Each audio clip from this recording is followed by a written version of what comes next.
everyone, and welcome back to Membership Monday. I'm Kaylee from the Conway Chamber of Commerce, and today I'm with Dr. Harris Hicks from Conway Medical Center. Dr. Harris Hicks, thank you so much for joining me today. Absolutely. Thank you for having me today. Absolutely, of course. It's such an extremely important role in our community as the only urogynecologist here in Horry County. Can you share a little bit about what urogynecology is and what you specialize in? Absolutely.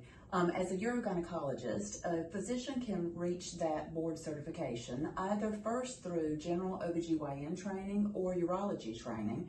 We complete that training first and then go on for additional years of training for just urogynecology.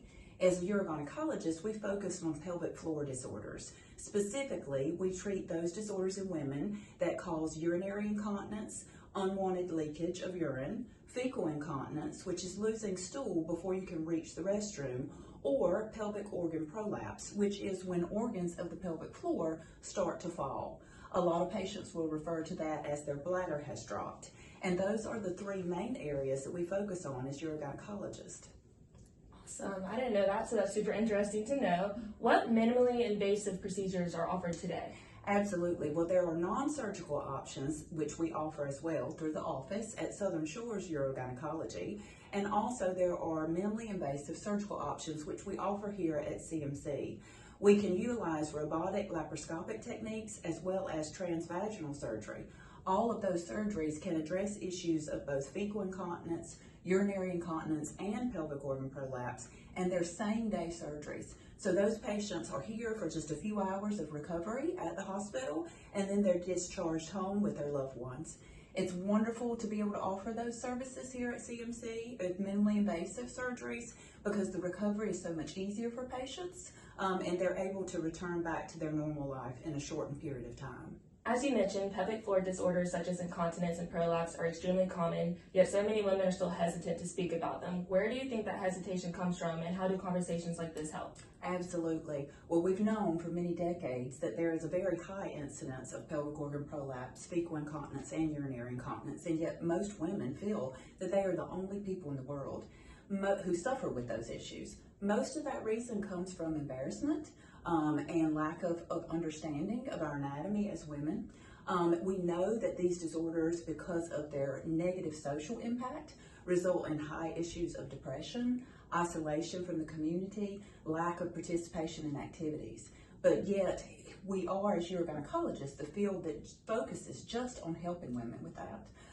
We do believe, honestly, that the number one issue that causes the injury to the pelvic floor is pregnancy itself.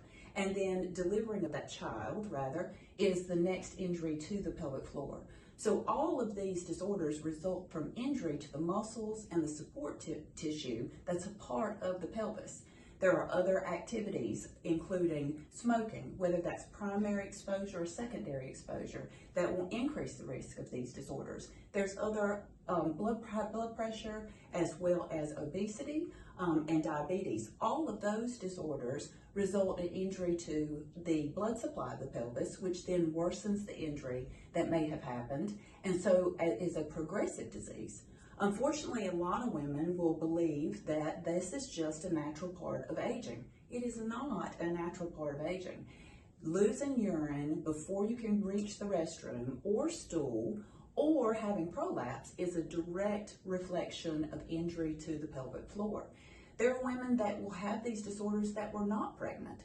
We know that there are folks that have stronger support tissue than others. So we see these problems run in families, even though a lot of women may not know it because it's not something they talked about in their family history to know that there were other individuals that suffered with these problems.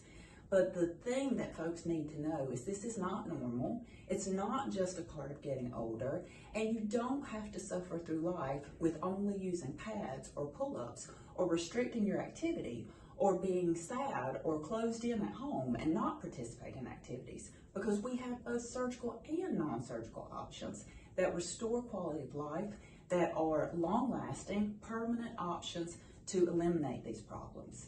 That's always my goal. I always want ladies to know that this is something that can be corrected. It's not something they just have to live with. Right. What signs and symptoms should women look out for, and when should they consider seeing a urine gynecologist? Absolutely. So if they are starting to have issues as simple as the frequency of needing to go to the restroom, we consider frequency of urination as more than 7 times in a 24-hour period. That's a sign that the bladder is now having trouble holding on to that urine. If they feel a sense of urgency and need to rush to the restroom, if they feel heaviness in their pelvis, if they notice there's a bulge or something that's starting to fall out there, those are those early signs where they can seek treatment and have that relieved. Right. There are a lot of misconceptions about urogynecology. What is one that you'd like to clear up today? I think that biggest misconception is that all of these problems that women can incur are just a normal part of aging. That is my biggest myth that I want women not to live with, because that leads women to think that they have to compensate. For the women watching today who may still feel hesitant towards seeking help, what is some advice you can give to them? Absolutely. I think the biggest advice is that they simply can call the office to get an appointment. It doesn't require a long process of multiple referrals before you can see a urogynecologist. At a national level, the American College for OBGYN and the American Urology Association has worked really hard to keep our subspecialty accessible to women so they don't have to go through a long chain of referrals before they can come. They simply have to know that we're available and pick up the phone and make a phone call to get an appointment. Amazing. Dr. Harris-Hicks, thank you so much for sharing more with us today about urogynecology. I've certainly learned so much, and I hope that everybody watching has learned as much as well. We will see you guys next time for Membership Monday.